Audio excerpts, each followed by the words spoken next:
السلام عليكم مشاهدي قناة الرصد، أهلا ومرحبا بكم. قبل المسير في طريق الدعوة كان يعيش الداعية محمود الحسنات حياة عادية مثل الحياة التي يعيشها معظم شبابنا اليوم. ففي بداية دخوله الجامعة كان يعمل في مجال الصحافة، حيث كان مصورا صحفيا يجول شوارع غزة لالتقاط الصور من أجل القنوات التي يعمل فيها، كما عمل في الملتي ميديا والجرافيك والتصميم والمونتاج، بالإضافة للعبه كحارس لأحد نوادي كرة القدم.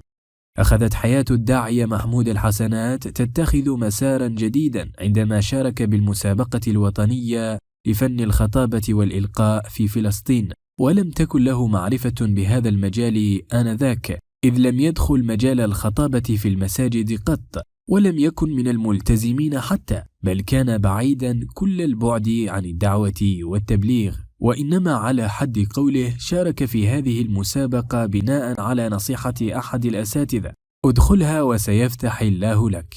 شارك محمود الحسنات لأول مرة في مسابقة الخطابة، وكان الأقل خبرة من بين المشاركين الذين كان هذا مجالهم في الأساس ويمتلكون فيه الخبرة الكبيرة ولديهم باع طويل في الدعوة والدين.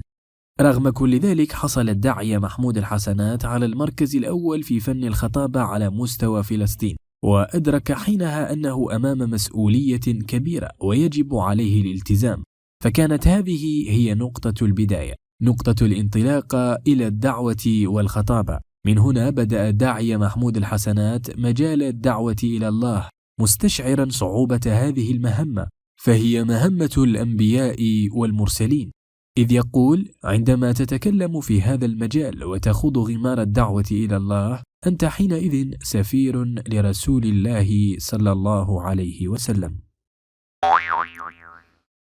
قناة الرصد، نافذتكم نحو الحقيقة.